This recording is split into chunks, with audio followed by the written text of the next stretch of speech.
یوم پاکستان جناب صدر اور میرے دیگر ساتھیوں، السلام علیکم۔ آج یوم پاکستان ہے۔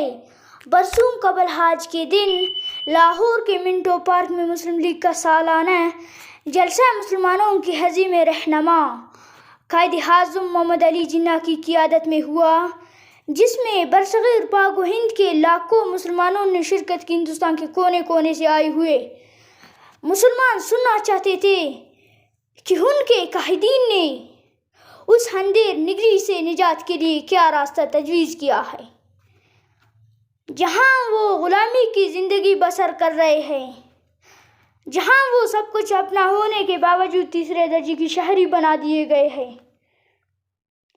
جہاں انہیں سرکاری ملازمتیں ملنا ناممکن کر دیا گیا ہے، جہاں ان پر ظلم و تشدد کے پہاڑ توڑے جا رہے ہیں، اس باطل حکومت سے چھٹکارے کے لیے ان کے قائدین نے کیا حل نکالا ہے۔ وہ جاننا چاہتے تھے کہ وہ سیاسی رہنما جنہیں انہوں نے اپنی زندگیوں کے فیصلے کرنے کے لیے اپنا رہنما تسلیم کیا ہے، انہوں نے مسلمان برصغیر کو درپیش مظالم کا مقابلہ کرنے کے لیے کون سا اختیار تیار کیا ہے۔ اور جب شیر بنگال مولوی فضل الحق نے شاعر مشرق علامہ اقبال کے خواب کو قرارداد لاہور بنا کر پیش کیا، تو عوامی سیلاب سے پاکستان زندہ باد کے نعرے مونجے بن کر انگریز حکمرانوں کے مالوں سے ٹکرانے لگے، اور مسلمانوں نے اپنے قائدین کے منہ سے نکلی ہوئی باتوں کو اپنے دل کی آواز تسلیم کیا ہے۔ اور جناب صدر، دوسری طرف جب مکاری ہندو بنے تک یہ بات پہنچی تو اسے سازشیں دم توڑتی ہوئی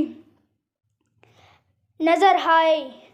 انہوں نے اسے جھٹلانے کے حربے آزمانا شروع کر دیے۔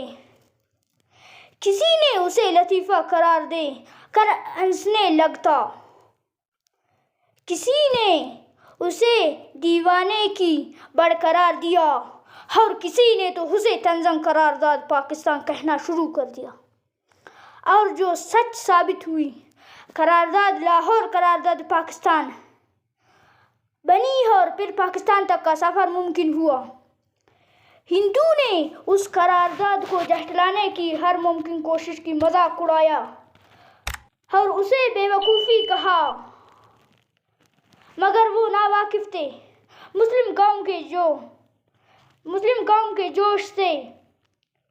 انہیں یاد نہ رہا تھا کہ مسلم قوم کا جذبہ وہ نعمت ہے جسے حوادث کی کوئی سنگنی یا وقت کی کوئی گردش مسلمانوں کے سینے سے نہیں نکال سکتا۔ اور یہی ہوا۔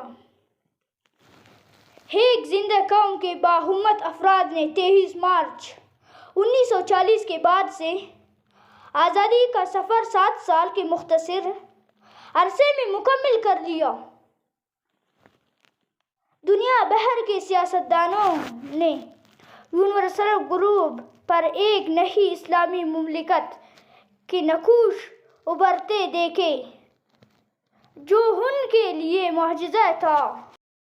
جناب صدر، 23 مارچ سے شروع ہونے والی جدوجہد پاکستان 14 اگست کو مکمل ہوئی، اور مسلمانوں نے سکون کا سانس لیا۔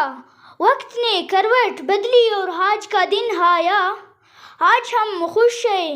آج کی ان مسرتوں اور خوشیوں میں ہمیں انہیں نہیں بھولنا چاہیے جن کی بدولت ہمیں آزادی کی نعمت ملی، ہمارے وہ محسن کی جنہوں نے اپنا گھر بار سب کچھ وطن عزیز کی خاطر لٹا دیا۔ آج پھر چشمہ فلک منٹو پارک میں اسی جگہ وہی منظر دیکھ رہی ہے۔